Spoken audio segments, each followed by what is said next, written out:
Olá a todos, o meu nome é João Diniz e sejam bem-vindos ao 2030, a série do SAP 24 que vai lançar a próxima década, olhando para alguns temas e áreas relevantes na nossa sociedade. Hoje vamos falar de humor, que nunca foi tão escrutinado como nos últimos anos, e para isso convidámos uma espécie de João Félix do panorama humorístico nacional, Manuel Cardoso. Manuel, é uma comparação justa ou não?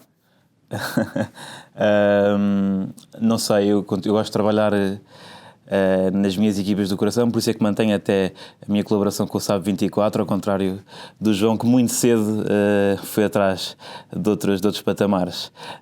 Mas agradeço a comparação, João, agradeço. Achas que nos próximos 10 anos o direito a ofender vai estar comprometido? Não me parece que hoje se viva assim um clima tanto de impossibilidade de ofender. Existe uma grande capacidade de ter voz de quem se sente ofendido de expressar a sua ofensa. E parece-me que ambos esses direitos estão a ser tidos em conta, porque não parece que num mundo em que se paga dezenas de milhões ao Dave Chappelle para ter um especial, ou seja, um produto audiovisual que é ele a falar durante uma hora sem qualquer tipo de limite, seja um mundo em que não se possa dizer nada. E penso que na próxima década podíamos chegar mais rapidamente a um consenso que, de facto, uma normalização de toda a gente ter a sua voz, uma normalização de, ok, este discurso é antiquado, mas alguém pode continuar a dizê-lo, mas todos já concordamos que é antiquado, portanto já não é perigoso, porque é claramente, já foi debatido o suficiente para percebermos que não faz sentido. Portanto, eu acho que sim, acho que não vai ser uma próxima década de maior ameaça, vai ser uma década de mais conteúdos e de continuar a haver discussão, mas não me parece que vamos viver uma época de inquisição, nem nada disso. Mas achas que, ou seja, o que aconteceu nos últimos anos levou a que os humoristas, e não só os humoristas, acho que todos nós, se calhar, a ter mais autocensura, e que se calhar não é uma coisa tão má como tu. Eu pelo que eu estou a perceber do que me estás a dizer, acho que essa cultura woke, mal ou bem, também te ajuda se calhar a refletir um bocadinho sobre as coisas, sobre aquilo que dizemos ou fazemos, e que se calhar pode não ser assim uma coisa assim tão má. Eu acho que sempre houve autocensura nos humoristas, no sentido em que a comédia é tudo menos uma torrente direta do subconsciente para o exterior. É algo que passa exatamente por uma série de crivos e de fórmulas e de opções de linguagem que sempre houve, não diria autocensura, mas pelo menos uma grande decantação do que se diz. E a autocensura não é uma coisa má? Claro que não. Senão não é... As pessoas que dizem um dos meus traços de personalidade é ser frontal, e eu digo tudo o que me vem à cabeça, são pessoas que normalmente não queres ter num jantar de amigos. Agora, tem que haver uma autocensura sobre a autocensura também, ou seja, será que a bolha cultural em que eu me insiro me impede de chegar a raciocínios que são engraçados e que eu não quero explorar, porque já estou a dizer, não vou por aí, porque eu acho que o problema não é o infringir as regras por si, mas o infringir as regras que é importante, e acho que o facto de haver pelo menos uma ideia de uma cultura um pouco mais censora vai até produzir melhor comédia, porque existindo uma sensação de censura, existe também uma sensação de, como o aluno mais mal comportado da turma que se quer meter com o professor mais austero, de tentar furar essa barreira. E, portanto, tem que haver uma autocensura sobre a autocensura. Tem que, obviamente, tentarmos procurar novos ângulos e coisas que ainda não foram ditas, porque também ser disruptivo com coisas que se dizem há 100 anos e com ângulos muito batidos não é ser disruptivo, e depois é normal que as pessoas dizem, ok, eu já ouvi isso não é propriamente ser um rebelde cultural, não, isso é repetir o que já foi dito. Muitas vezes também, e dentro da era das bolhas, também há uma ideia de querer manter uma suspeita sobre este futuro ou sobre este presente censor em que se dá, por exemplo, uma notícia que diga a Universidade de Minneapolis sugere aos utilizadores da sua biblioteca que não utilizem certos livros, porque normalmente isso são pequenos, obviamente, são pequenos casos ou coisas que alguém sugeriu e depois logo imediato alguém disse não vamos fazer isso, mas partilhando essa notícia parece que vivemos numa era de nova Inquisição. Eu acho que é diferente, portanto, na era da Inquisição era uma perseguição física e política, agora é mais um combate ideológico entre quem considera que aquilo que se escreveu no passado e as ideias de autores do passado devem ser ligadas ao autor em si, nós não, é um bocado uma infantilização, é dizer que, por exemplo, penso que há pouco tempo era a Harper Lee que alguém disse que já não se podia ler. Isso é uma infantilização do leitor, não é? Portanto, estamos a falar muitas vezes de livros ou de filmes. É uma infantilização, é querer dizer que quem consome esses conteúdos não pode perceber, ok, isto era a visão de alguém... Como com o Joker agora, por exemplo. Por acaso, isto deve ser muito desagradável dizer isto como humorista, mas eu ainda não vi o filme. Portanto não posso concordar contigo. Poderia fingir, como é normal às vezes uma pessoa fazer quando se trata de filmes. Mas sim, há uma infantilização, quer dizer, não podemos mostrar porque as pessoas não têm capacidade de perceber o contexto. Isso aí é talvez um dos grandes estragos da cultura woke, é a ideia de que as pessoas não conseguem perceber o contexto, e em segundo lugar, a ideia de que as pessoas que produzem obras de arte têm que ser pessoas moralmente inatacáveis. Achas que os humoristas têm... É uma expressão mais anglo-saxónica do que portuguesa, que é... Têm a pele fina, ou seja... são muito suscetíveis, reagem mal às críticas, é isso que eu quero dizer. Eu acho que... Não, acho que não. Ou seja, por um lado, obviamente que uma pessoa tem duas opções se o seu trabalho ser criticado, é responder ou não responder, não é? Não há nenhuma opção certa por decreto.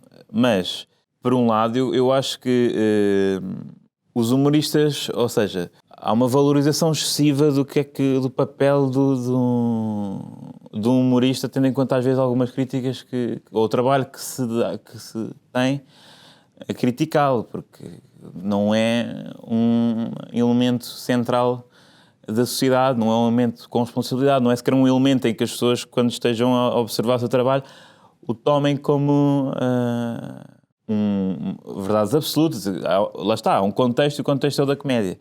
E sinto que às vezes é apelativo também bater num humorista. Mas por outro lado, sim, é verdade que às vezes as pessoas reagem um bocado mal, e se calhar por uma cena mais patológica, porque nós trabalhamos com coisas que têm uma ligação direta ao nosso ego, e por isso, se as pessoas, no fundo é dizer que nos odeiam, não é? Há pessoas que conseguem separar isso. Não é? Pronto, vocês estão num negócio difícil, que é, estão num negócio de querer ser amados, mas ao mesmo tempo é muito difícil ter unanimidade enquanto humorista. Sim.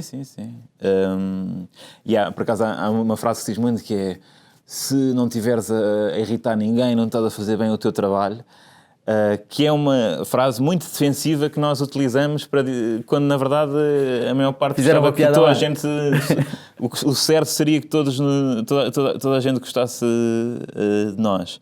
Isto, no fundo, acaba por ter uma luta de bolhas também, porque há a bolha critica os humoristas, porque também existe também uma bolha que não quer, que também tem um pé atrás com o humor em Portugal, e que é uma coisa que é mais, que não se pode censurar também, porque antes havia a bolha do humor em Portugal e depois algumas pessoas tinham os DVDs do Seinfeld, ou DVDs do Seinfeld, do Carlin, do que fosse. Agora, uma pessoa está a ver um vídeo no YouTube de um humorista português ou de um especial de stand-up e depois está a ver na Netflix um dos comediantes mais experientes do mundo. Portanto, e isso na próxima década também vai considero que vai ser uma batalha do humor em Portugal, que é reger-se pelos mesmos níveis de exigência que o humor internacional, aliás, anglo-saxónico. E será também um humor mais global. Tu trabalhas com o Ricardo Araújo Pereira. Ele tem sido a pessoa mais vocal a dizer que o humor não tem impacto na política, principalmente, e dá muito o exemplo do Donald Trump, quando diz que foi o político mais escrutinado, mas já satirizado dos últimos anos, e que ainda assim ganhou uma eleição. Não obstante, é sabido que, pelo menos na cultura popular, há um sketch dele que ele faz de professor Marcelo, antes do referendo contra o aborto, que há muita gente que diz que foi importante para consciencializar as pessoas. Também vivemos numa altura em que há pouco tempo houve um especial da Porta dos Fundos na Netflix que foi atacado e também defendido, porque lá está, sempre dois lados, porque gozava para algumas pessoas com Deus e a religião. E estamos a gravar isto no dia seguinte ao Ricky Gervais ter feito uma espécie de um discurso, vamos dizer assim, na entrega dos Globos de Ouro, em que basicamente criticou toda a elite de Hollywood, para dizer que não tinham nada de dar lições de moral a ninguém, deviam subir ao palco, receber o prémio e irem às suas vidas.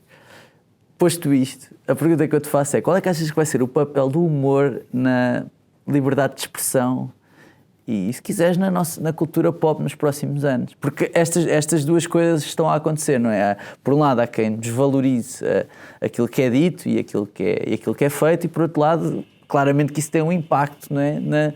na vida das pessoas, e que aborrece pessoas, e se quiseres até pode ajudar a mudar mentalidades, porque, por exemplo, este vídeo do Ricky Gervais, isto vai viralizar agora, pelo menos durante uns dias, e vai pôr as pessoas a pensar, estás a ver?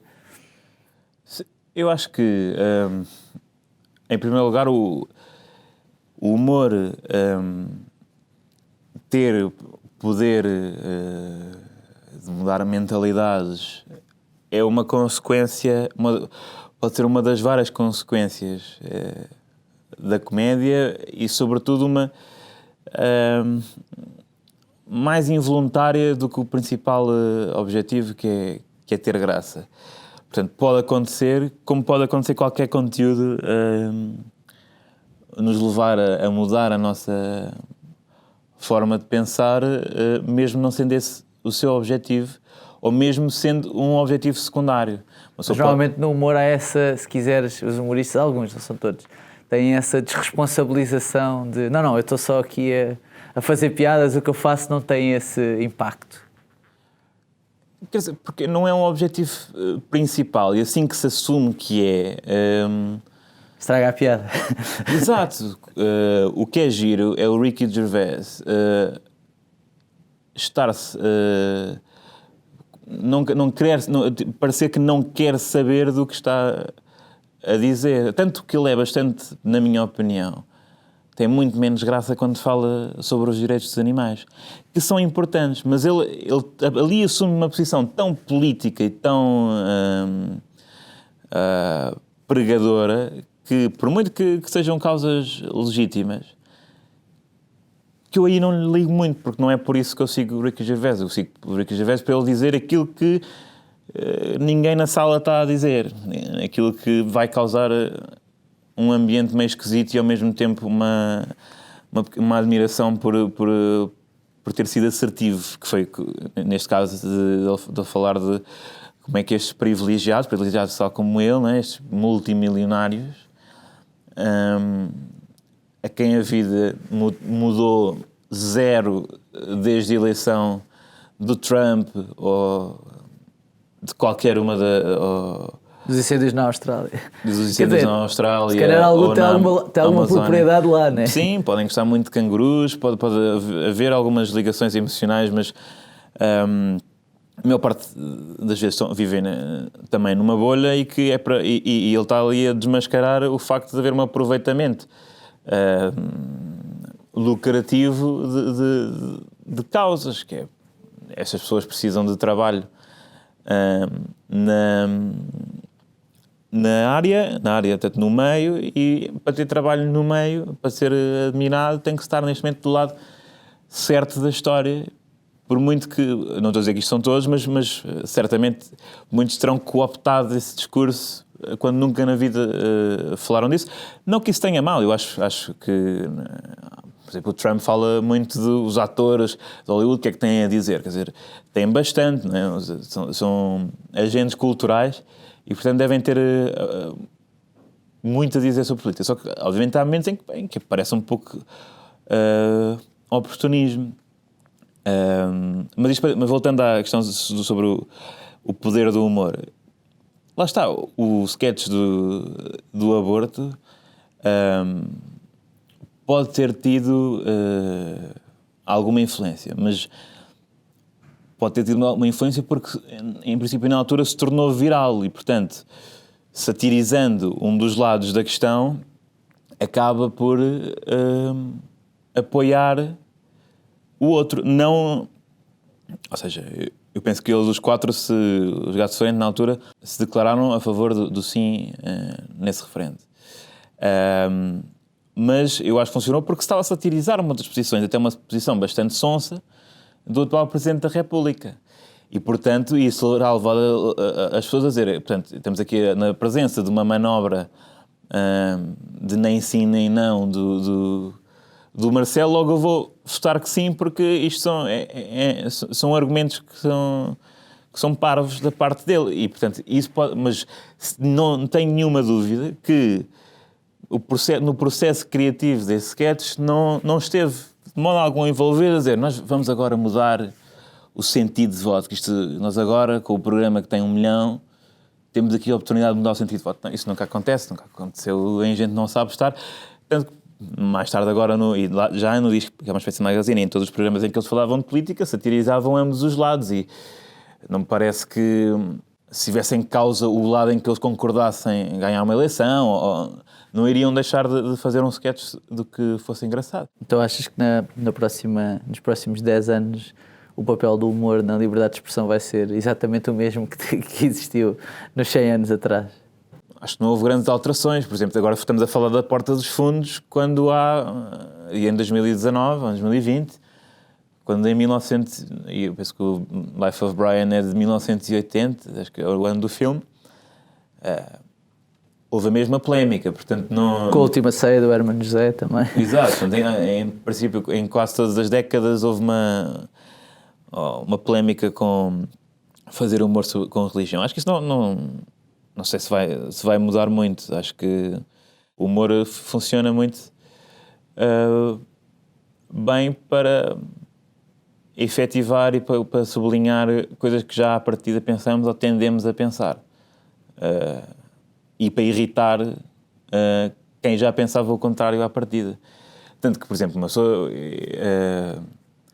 quando vê críticas muito violentas na internet a humoristas, por causa de uma piada, quer seja sobre futebol, quer seja sobre política, espero que quem faça esse tipo de comentários tenha noção disso que eu vou dizer, que é muito rápido clicar no perfil dessa pessoa e perceber em poucos segundos de onde é que vem esse viés. Normalmente, se é uma piada sobre a iniciativa liberal, é ir ver ao perfil e a pessoa obviamente está identificada com a iniciativa liberal. Se for sobre o Benfica ou o Sporting é muito fácil. Se for sobre o PS, vai-se perceber que é uma pessoa que sempre votou no PS e que, portanto, não é que sempre votou, mas que tem dados que nos levem a dizer que esta pessoa está tão irritada não porque é uma má piada, podia ser, não porque é insultuoso, mas porque é uma contestação à sua mundividência. Acho que quando é violento, normalmente é isso. Manel, muito obrigado. Obrigado, João. Obrigado pelo convite também. E boa sorte para os próximos 10 anos. Exatamente. Uma boa década para ti.